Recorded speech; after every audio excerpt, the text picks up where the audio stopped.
जन्मांतर में बहुत विशेष पुण्य जब इकट्ठा होता है तो श्रीमद् भागवत श्रवण का सौभाग्य मिलता है। ये भागवत की कथा देवताओं को भी दुर्लभ है। सुखदेव जी महाराज जब कथा कह रहे थे उस समय देवराज इंद्र देवताओं के सहित आए और अमृत का कलश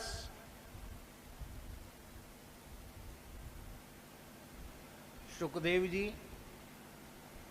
और परीक्षित जी के मध्य स्थापित कर दिया और प्रार्थना की,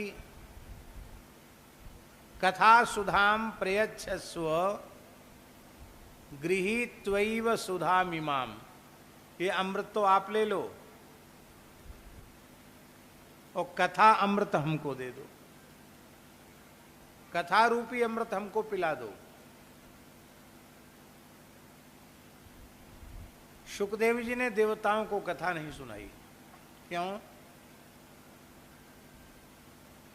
क्योंकि ये कथा के श्रोता नहीं थे, ये कथा के व्यवसायी थे। व्यवसायी जानते हो ना, कथा का लेन देन। अमृत ले लो, कथा दे दो। माताजी इसका आशय यह है, कथा का सौदा करने वाले न कथा सुनने के अधिकारी हैं न कथा कहने के अधिकारी। कथा का कोई सौदा नहीं होता।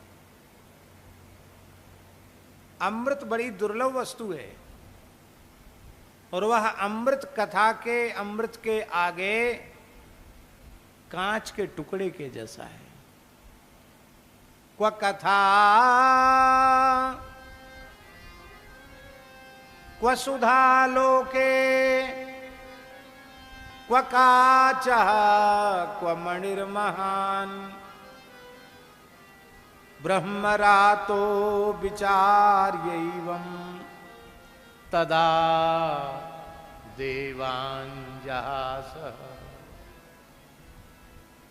कहाँ तो यह दिव्य कथा का अमृत, कहाँ यह तुम्हारा स्वर्ग का तुच्छ अमृत। जैसे कांच के टुकड़े में और मणि में बराबरी संभव नहीं, ऐसे ही तुम्हारे स्वर्ग के अमृत में और कथामृत में बराबरी संभव नहीं। संत दरियाब जी ने तो बड़ी सुंदर बात कही।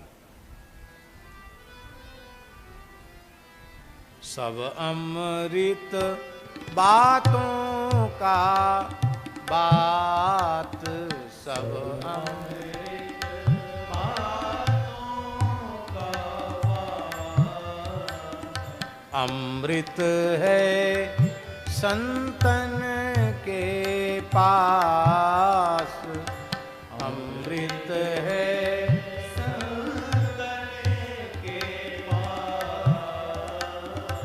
अमृत दरिया कथा अनंत, अमृत दरिया कथा अनंत। जाको पी पी अमर भय संत,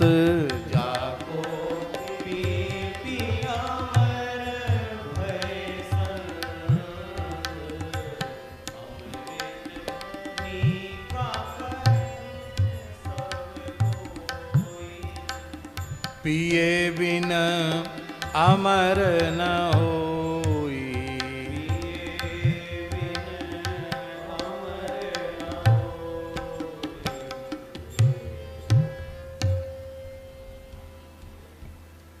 अमृत भी साधारण वस्तु नहीं है। भगवान को 4 अवतार लेने पड़े अमृत के लिए। हरि अवतार लेकर मदराचल को क्षीर सिंधु के मध्य स्थापित किया। कच्छप अवतार लेकर उसको अपनी पीठ पर धारण किया।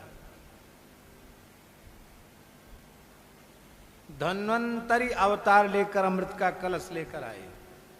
और मोहिनी अवतार लेकर अमृत देवताओं को पिलाया, और वो अमृत का कलश देवासुर संग्राम में छिन गया था, दैत्य छीनने में सफल हो गए थे।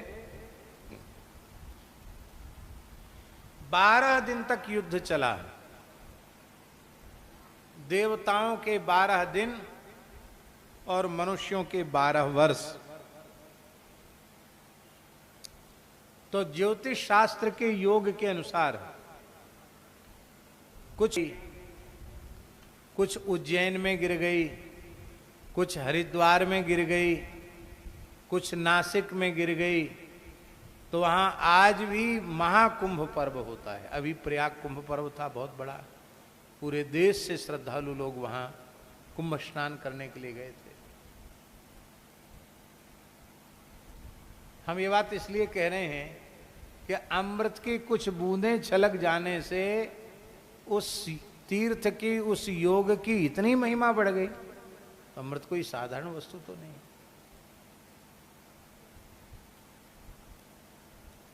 उस अमृत की कुछ बूंदें पी ली थी राहु ने, तो आज भी वह देवमंडल में पूजित हो रहा है। दैत्य को देवता बना दिया अमृत ने।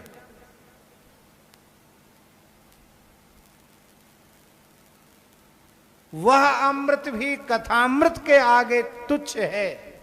अब आप विचार कर सकते हैं कथामृत की कितनी महिमा है। उस अमृत को पीकर अमर जरूर होते हैं, पर वो अमर सदा सर्वदा के लिए नहीं। महाप्रलय में सब नष्ट हो जाता, अमर कहां रह गए। देवता अमर हैं, पर पुण्य क्षीण होने के बाद धरती पर आते हैं कि नहीं आते। वो अमरत्व तो भी एक प्रकार का धोखा है। उनकी अविद्या का नाश नहीं, उनके अज्ञान का नाश नहीं, उनके विकारों का नाश नहीं। किस बात का अमृत? पर कथामृत का पान करने वालों की अविद्या नष्ट हो जाती है, उनका अज्ञान नष्ट हो जाता है, उनके विकार नष्ट हो जाते हैं। वे मरने के बाद मुक्त नहीं, वे तो जीते जी मुक्त हो जाते हैं। इसलिए भैया सच्चे अमृत के रूप में धरती पर दो ही हैं, एक तो नामामृत और दूसरा कथामृत। धन्यास्ते कृतिनः पिबन्ति सततम श्री राम नामामृतम। नामामृत और कथामृत। गोपियां कह रही हैं तब कथामृतम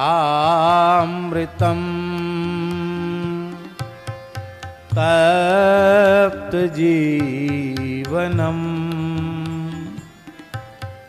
कविभिरीडितम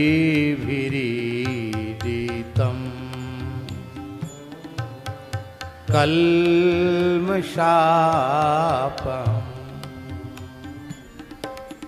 श्रवणमङ्गलम्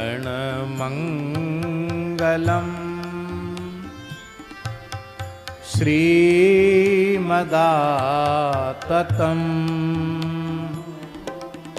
भुवि गृह्णन्ति ते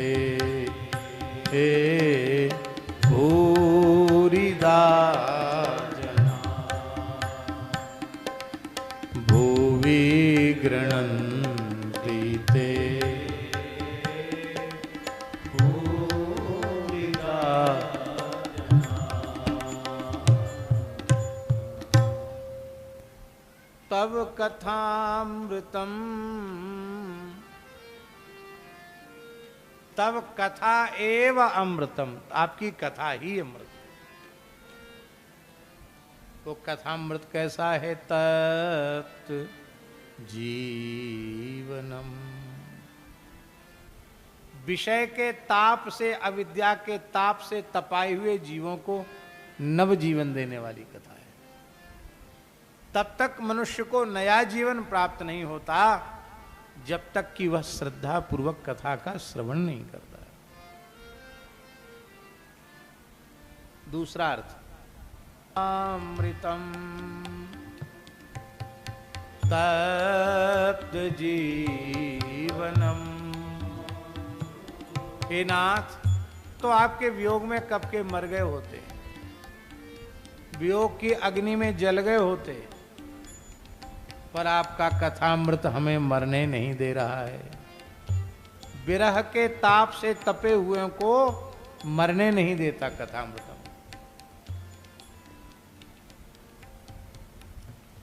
श्रवण मात्र से जीव का मंगल करने वाला कथामृत है। आपके दिव्य प्रभाव स्वभाव, आपके अचिंत्य महात्म्य से युक्त है आपकी कथा। ऐसी कथा का जो गायन करते हैं वे इस धरती के सबसे बड़े दाता हैं। भुवि गृणन्ति ते भूरिदा जना, ते भुवि गृणन्ति ते भूरिदा जना, भूरिदा अजना। एक अर्थ है भूरिदा जना और एक है भूरिदा अजना।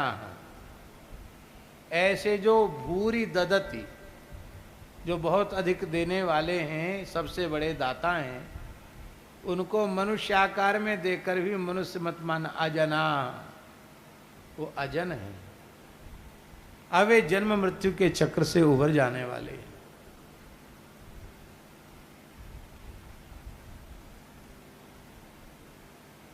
ये भागवत की कथा देवताओं के लिए भी दुर्लभ है।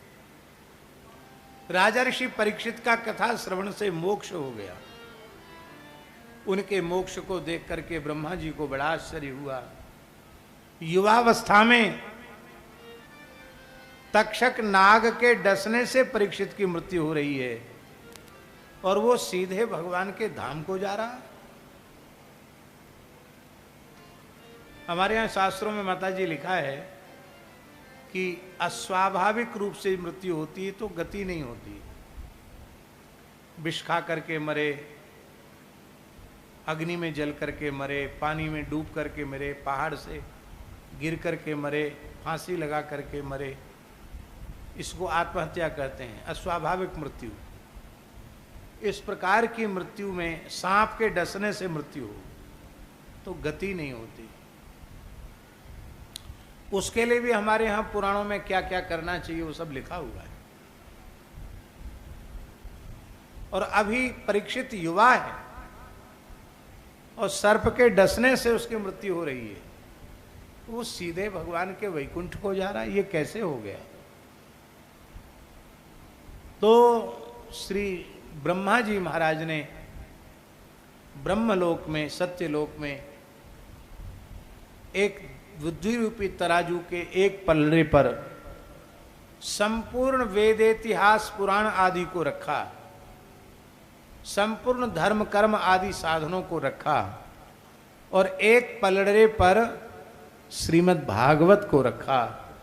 तो लघु नन्यानि जातानि गौरवेण इदम महत्, जितने साधन थे वो भागवत महात्म्य के आगे लघु सिद्ध हो गए। इसका आशय क्या है अग्निहोत्री जी? इसका आशय ये है कि शरीर किसी भी पद्धति से किसी का चला गया हो, यदि विधि पूर्वक श्रीमद् भागवत की सप्ताह होती है तो जिस जीव के निमित्त कथा हो रही है उसे निश्चित ही नित्य गोलोक की प्राप्ति होगी, इसमें संदेह नहीं है। वो भगवान की नित्य सन्निधि को प्राप्त करता है। ये कथा की में